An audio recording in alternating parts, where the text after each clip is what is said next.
Hello और नमस्ते दोस्तों, स्वागत है आपका द सिनेमा कल्ट पर। तो आज मैं लेके आया हूँ एक बहुत ही डार्क, डिस्टर्बिंग और सच्ची घटना पर आधारित मूवी मेगलोमेनियक, जिसे अब तक पूरे यूट्यूब पर किसी ने एक्सप्लेन नहीं किया है। और साथ ही द पोकेप्सी टेप्स के बाद मुझे एक भी मूवी ऐसी नहीं मिली जो उतनी डिस्टर्बिंग हो, और ये मूवी बहुत ही डिस्टर्बिंग है। तो IMDb पर मेगलोमेनियक को मिले हैं 5.5 आउट ऑफ 10 स्टार्स, और मेरी खुद की रेटिंग इस मूवी को है 6 आउट ऑफ 10। सड़े हुए टमाटर पर यह है 84% फ्रेश विद 78% ऑडियंस स्कोर। सो अब बिना किसी देरी किए रोल द इंट्रो।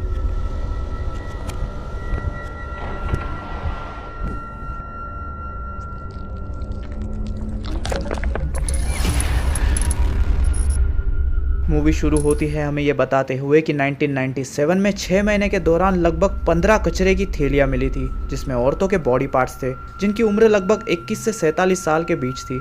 पर उसके बाद अचानक से खून होना बंद हो गए, और इस बात को पूरे 20 साल हो चुके हैं, लेकिन वो खूनी आज तक पकड़ा नहीं गया। वाह। फिर सीन एक खूंखार टकले पर शिफ्ट होती है, जहां हम उसे उसकी पत्नी कम कैद महिला के साथ देखते हैं, जो कि खून से लथपथ थी और बिना किसी डॉक्टर के डिलीवरी कर रही थी। और खूंखार टकलू अपने बेटे को ये देखने कहता है, छी। और जैसे ही बच्ची पैदा होती है वो उसे उसके बेटे के हाथ में थमा देता है। और यहाँ आता है मूवी का टाइटल मेगलोमेनियक, और हमें पता चलता है कि ये खूंखार टकलू ही वो खतरनाक खूनी द बुचर ऑफ मॉन्स है। फिर सीन 20 साल बाद उसी लड़के पर शिफ्ट होती है, जो कि जाहिर सी बात है बड़ा हो चुका था, और वो एक सुनसान गली में अपनी कार में बैठा किसी का इंतजार कर रहा था।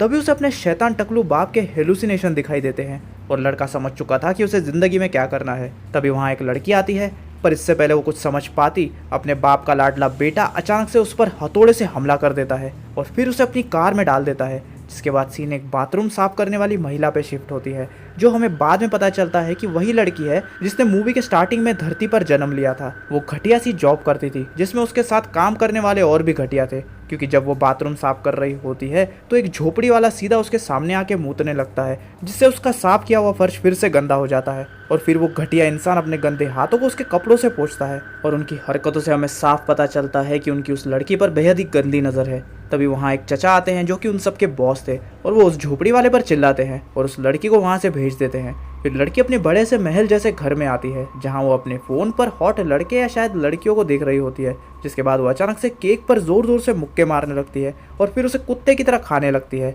उसी रात उसे एक भयानक सपना आता है, जिसमें वो फ्रांस के ज़मीन के नीचे शैतानों को नाचते हुए देखती है।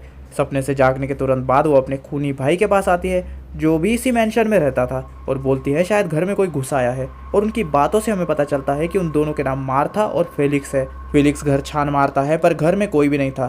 फेलिक्स को लगता है कि मार्था ने कुछ ज़्यादा ही शक्कर खा ली है, जिस वजह से उसका दिमाग खराब हो गया है। जिसके बाद वो उसे काम के लिए तैयार होने को कहता है। फिर हम फेलिक्स को सोचते हुए या याद करते हुए देखते हैं कि वो एक चर्च में किसी लड़की का पीछा करता है, और फिर वो बड़ी ही बेरहमी से उसके अलग अलग जगह चाकू घुसेड़ता है। और एंड में जो वो करता है वो इतना घिनौना है कि आप सोच भी नहीं सकते। वो उस औरत के प्राइवेट पार्ट को अपने मुंह से काट कर फाड़ देता है और थूक देता है। बाप रे। पर हो सकता है शायद उसने ये सच में किया हो। जिसके बाद हम उसे कचरे की थैलियाँ सड़क पे फेंकते हुए देखते हैं, और आप जानते हो कि उसमें क्या है। फिर सीन मार्था पर शिफ्ट होती है, जो फेलिक्स के रूम में जाती है, जहाँ उसे ढेर सारी मिसिंग केसेस की न्यूज़पेपर क्लिपिंग्स मिलती है, जिनके पीछे उनके मेगलोमेनियक बाप और उसके भाई का ही हाथ था। तभी उसे अपने भाई का मेगलोमेनियक या फिर डीमन वर्जन दिखता है, और वो डर के मारे अपने रूम में चली जाती है। अगले दिन काम पर मार्था के साथ वही होता है जिसका डर था। उन दोनों हवस के भेड़ियों में से एक मार्था का रेप करता है, और ये सब बाहर खड़ा उनका बॉस सुन रहा होता है, पर वो फिर भी मार्था की मदद करने नहीं चाहता। फिर हम घर में मार्था को पागलों जैसी बातें करते हुए सुनते हैं कि फेलिक्स जो कहेगा वो वही करेगी, और भी थोड़ी बकवास, जिससे ये पता चलता है कि वो दिमागी तौर से बीमार है। जब वो नहा रही होती है तभी फेलिक्स वहाँ आता है, और उसके हाथों पर खून लगा हुआ था, जिसका मतलब ये शैतान फिर से किसी का खून करके आया था। वो मार्था से पूछता है कि क्या हुआ, लेकिन वो झूठ बोलती है और पूछती है कि क्या वो आज रात काम पर नहीं जाएगी तो चलेगा। जिस पर फेलिक्स उससे पूछता है कि क्या उसे वहाँ कोई परेशान कर रहा है, पर उसके न बोलने पर उसे काम पर जाना पड़ता है। और इस बार पहले वाले के साथ मिलकर उसका दूसरा दोस्त भी मार्था को सेक्सुअली असॉल्ट करता है, और अब तो ये जैसे रोज का ही हो चुका था। सीन फेलिक्स पर शिफ्ट होती है, जो फिर से किसी नई लड़की को किडनैप करके मार रहा था। मतलब मुझे समझ नहीं आता भाई, तू काम धंधा क्या करता है? सुबह से लेकर शाम तक तो तू सोता है, और शाम को फिर से औरतों के शिकार पे निकल जाता है। घर कैसे चल रहा है भाई? बट एनीवेज, यहाँ घर पे मार्था फेलिक्स का लैपटॉप चेक करती है, जहाँ उसे अपने भाई के करतूतों की रिकॉर्डिंग मिलती है। इसका मतलब वो अपने कारनामों को रिकॉर्ड भी करता था। वाह। कुछ देर बाद फेलिक्स 2 बाल्टियों के साथ घर वापस आता है, और आते ही मार्था से पूछता है कि क्या वो उसके कमरे में गई थी, जिस पर वो झूठ बोलती है कि नहीं, पर फेलिक्स उसका झूठ पकड़ लेता है। जिस पर मार्था कहती है कि उसे अब बस बहुत ही अकेला महसूस होने लगा है और तुमने वादा किया था कि तुम मेरे साथ वक्त बिताओगे, लेकिन फेलिक्स कहता है कि उसके पास इतना फालतू टाइम नहीं है। जिस पर मार्था कहती है कि फिर मेरे लिए एक साथी लाओ, जिस पर फेलिक्स कहता है कि ये तुम्हारे लिए खतरनाक है, पर मार्था बोलती है कि वो उसका ध्यान रखेगी, पर फेलिक्स उसे मना कर देता है। जिसके बाद अगले दिन वो इस पूरे सीन को दोबारा देखती है जहाँ फेलिक्स उसके लिए एक साथी लाने से इनकार कर देता है जो कि उसके दिमाग में चल रहा था। तभी गवर्नमेंट द्वारा असाइन की हुई एक नई सोशल वर्कर मार्था से मिलने आती है क्योंकि मार्था की दिमागी हालत ठीक नहीं थी। मार्था अभी के लिए उससे अच्छे से बात करती है, पर जाहिर सी बात थी कि वो उसे पसंद नहीं थी। फिर बाद में फेलिक्स मार्था से कहता है कि वो उसके लिए एक गिफ्ट लाया है, पर उसे उस पर बहुत ध्यान देना पड़ेगा, नहीं तो अंजाम बहुत ही बुरा होगा। बाद में जब फेलिक्स खाना खा रहा होता है तो मार्था उसका दिमाग चाटने लगती है कि क्या वो अपना गिफ्ट खोल सकती है, जिस पर फेलिक्स उसे सब्र रखने को कहता है। जिस दौरान मार्था की आंख लग जाती है और उसे एक सपना आता है जिसमें कुछ डांबर लगे हुए लोग अजीब तरीके से उसका पीछा करते हैं। तभी उसकी आंख खुलती है और वो अपने सामने एक पोते को देखती है जो कि हिल रहा था। फिर वो पोता सीधा होता है और उसके अंदर से बिना कपड़ों के एक लड़की निकलती है जिसकी फटी पड़ी थी, जिसे देखकर मार्था की भी फट जाती है।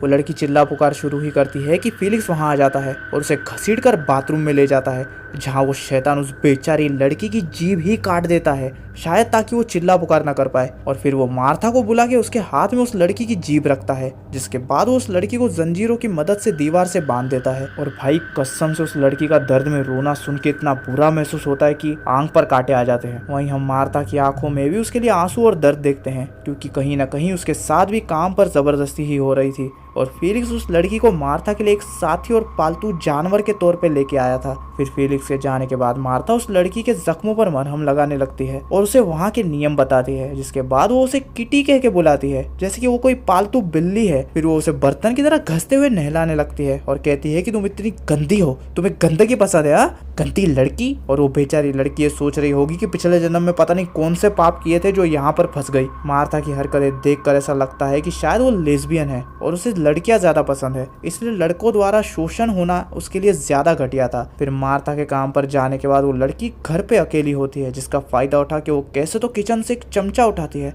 पर इससे पहले वो उसका इस्तेमाल कर पाती पगली मार्था वापस आ जाती है। जिसके बाद हम मार्था को खुद से बात करते देखते हैं कि तुम घटिया हो और सुअर की तरह खा खा के मोटी हो चुकी हो, देख जरा अपनी किटी के फिगर को क्या लगती है। जिसके बाद वो उस लड़की को थप्पड़ मारकर अपना गुस्सा उस बेचारी पर उतारती है और उसके मर्जी के खिलाफ उसे खाना खिलाकर टॉर्चर करती है। जल्दी हम देखते हैं कि मार्था पूरी तरह प्रेग्नेंट है, मतलब जब से उसका रेप हुआ है 9 महीने बीत चुके हैं। पर एक बात नोट करो कि उसके जैसी खूनी भी अपने रेप वाले बच्चे को अबॉर्ट नहीं कर रही। वाह। पर फेलिक्स को शक न हो तो वो अपने पेट पर टाइट टेप बांधकर बच्चे को अंदर दबाने की कोशिश करती है, जो कि मेरे लिए तो बहुत ही डिस्टर्बिंग सीन था। लेकिन फेलिक्स उससे कहता है कि बच्चा संभालने में वो उसकी मदद करेगा और तुरंत ही वो मार्था के साथ इंटीमेट होने लगता है। छी, अबे भोपड़ी के, वो तेरी बहन है। वो उसके साथ वहीं फर्श पे कर रहा होता है और वो लड़की डर में ये सब देख रही होती है। तभी हम उन्हीं डांबर लगे लोगों को भी गंदे काम करते हुए देखते हैं और अब फेलिक्स भी डांबर से सना हुआ था और उसके गले में एक बड़ा सांप होता है और सांप निशानी है शैतान की, जो पोर्ट्रे करता है कि फेलिक्स इंसान के रूप में शैतान है। तभी हम मार्था को देखते हैं जो ये सब सोच रही थी और ये सब उसके घटिया से दिमाग में चल रहा था, जिसका मतलब वो ये सब सोचते हुए उस लड़की के सामने पागलों की तरह मास्टरबेट कर रही थी। यक। फिर मार्था उठती है और ये कंफर्म हो जाता है कि ये सब सच में उसके दिमाग में चल रहा था और जब वो बेहोश थी तो वो लड़की भी वहाँ से भागने में कामयाब नहीं हुई। जिसके बाद फेलिक्स इस बार सच में आकर मार्था से कहता है कि वो उसका और उसके बच्चे का ध्यान रखेगा और हमें जल्द ही उसकी तैयारी करनी होगी जो तुम्हारे अंदर है। और अब वक्त हो जाता है आखिरी मिशन का। मार्था काम पर वापस जाती है और अपने कोवर्कर्स जिन्होंने उसका रेप किया था उन्हें अपने घर डिनर पे इन्वाइट करती है और वो बेवकूफ़ हाँ भी कर देते हैं। दोनों पार्टीज में कितना अच्छा रिलेशन है, पर उन बेवकूफ़ों को ये नहीं पता कि वो किस नर्क में जाने वाले हैं। वहीं घर पे मार्था की नई सोशल वर्कर, जिसे मार्था पसंद नहीं करती थी, उसके रूटीन चेकअप के लिए आती है, पर शायद मार्था दरवाज़ा खुला ही छोड़ के चली गई थी क्योंकि वो आंटी सीधा घर में घुस जाती है जहाँ उसे वो बेचारी लड़की जंजीरों से बंधी हुई मिलती है, जिसे देखकर आंटी की फट जाती है। वो फटाफट उसे आज़ाद करवा के ले जा ही रही होती है कि फेलिक्स वहाँ टपक पड़ता है जो कि ऊपर के ही रूम में था। वो एहसान फरामोश लड़की तो भाग जाती है पर बेचारी आंटी वहीं फंस जाती है और फेलिक्स उन्हें बांध देता है। तभी मार्था वहाँ आती है और फेलिक्स आंटी की गाड़ी लेकर उस लड़की के पीछे जाता है। यहाँ मार्था आंटी से कहती है कि तो तूने एंड तक मुझे परेशान करने की ठान ली है, वहाँ वो लड़की इतने बड़े खेत में से भाग रही होती है और वहाँ मार्था उस बेचारी सोशल वर्कर के सर पे हथौड़े से मार मार के बोलती है कि क्या जरूरत है तुझे इतने दूर से यहाँ मरने की। हाँ, हर बार आ जाती है और मुझसे बकवास सवाल पूछती है। तुझे पहले ही समझ जाना चाहिए था कि अगर तू बार बार यहाँ आती रही तो तेरा सामना मेरे जैसे किसी पागल से होगा। तुझे क्या लगता है कोई मेरी तरह बनना चाहेगा? लोग मुझे नीचा दिखाते हैं, मेरे आगे पीछे से लेते रहते हैं, और तू यहाँ ये बकवास सवाल पूछने आती है। ये तेरी गलती है, तो अब सजा भुगत। और वो रपा रप उसके सर पे हथौड़े मार मार कर उसे जान से मार देती है। दूसरी तरफ फेलिक्स उस लड़की को पकड़ने में कामयाब हो जाता है और उसकी इतनी फटी पड़ी थी कि वो खुद उसकी गाड़ी में बैठ जाती है। फिर सीन आखिरी डिनर पर शिफ्ट होती है, जहां वो तीनों कुत्ते की तरफ उकड़ का खा के मार्था से पूछते हैं कि तुम हमें क्या बताना चाहती थी। जिस पर मार्था कहती है कि वो प्रेग्नेंट है और क्या तुम्हें पता है कि बच्चे का बाप कौन है। जिस पर सब शांत हो जाते हैं। मार्था कहती है हाँ, नहीं मुझे भी नहीं पता, पर इतना पता है कि वो तुम में से कोई एक है, और ये भी कि अपने दड़ियल चचा अंकल बनेंगे। जिस पर मेन कमीना कहता है कि क्या तुम नशे में हो मार्था? तो मार्था कहती है कि तुमने कहीं महीनों तक फैक्ट्री में मेरे साथ गंदी बात की है, भूल गए? जिस पर काना मार्था को घटिया बोलता है। तो मार्था फेलिक्स से पूछती है कि इस चीज को असर करने में कितना वक्त लगेगा। फेलिक्स बोलता है सबर मार्था सबर, तुम हमेशा घोड़े पे होती हो। तभी उन दोनों की हालत खराब होने लगती है और हमें पता चलता है कि फेलिक्स ने खाने में जहर मिलाया था, पर उतना ही कि जब वो उन्हें तड़पा के मारेगा तब वो जिंदा होंगे। और फेलिक्स हथौड़ा उठा के उन्हें मारने जाता है और ये काने को सांस लेने में तकलीफ होने लगती है। तभी मार्था की भी डिलीवरी का टाइम आ जाता है। वहाँ फेलिक्स और उन दोनों में एनिमल पार्क की तरह काटाकुटी शुरू हो जाती है। फेलिक्स उस कमीने को मार रहा होता है और वो चचा पीछे से फेलिक्स से चाकू घुसा रहे होते हैं, पर फेलिक्स को तो जैसे फर्क ही नहीं पड़ता। वहाँ मार्था चिल्ला रही होती है और यहाँ पूरा घर खूना खून हो गया था। और एंड में फेलिक्स उस बुढ़े और उसके चमचे को मार देता है, पर उसकी खुद की हालत भी खराब हो जाती है। फिर वो आके मार्था के कंधे पर सर रख के लेट जाता है और मार्था ने बच्चे को जन्म दे दिया था। तभी सीन सेकंड फ्लोर के किसी बेडरूम पर शिफ्ट होती है जो कभी यूज नहीं हुआ था, और वहाँ ढेर सारी मिट्टी थी जिसमें से टकला मेगलोमेनियक बाहर निकलता है और मूवी वहीं खत्म हो जाती है। अब बात करते हैं इस मूवी के ट्रू इवेंट्स पर बेस्ड होने और इसकी एंडिंग के बारे में। तो इस मूवी में अगर कुछ ट्रू इवेंट्स पर बेस्ड है तो वो सिर्फ ये कि स्टार्टिंग में हमने देखा था कि द बुचर ऑफ मॉन्स ने कैसे 1997 में आतंक मचाया था, पर कुछ वक्त के बाद वो अचानक से गायब हो गया। बस यही एक चीज़ है जो मूवी में सच है। बाकी उसके बाद जो भी आप मूवी में देखते हो वो सब फिक्शन यानी काल्पनिक है। कि क्या होता अगर द बुचर ऑफ मॉन्स के बच्चे होते? तो मूवी राइटर्स ने सिर्फ ये सोचते हुए इसकी पूरी स्क्रिप्ट लिखी है, और एंड में हमने देखा कि द बुचर ऑफ मॉन्स यानी मेगलोमेनियक वापस आ जाता है।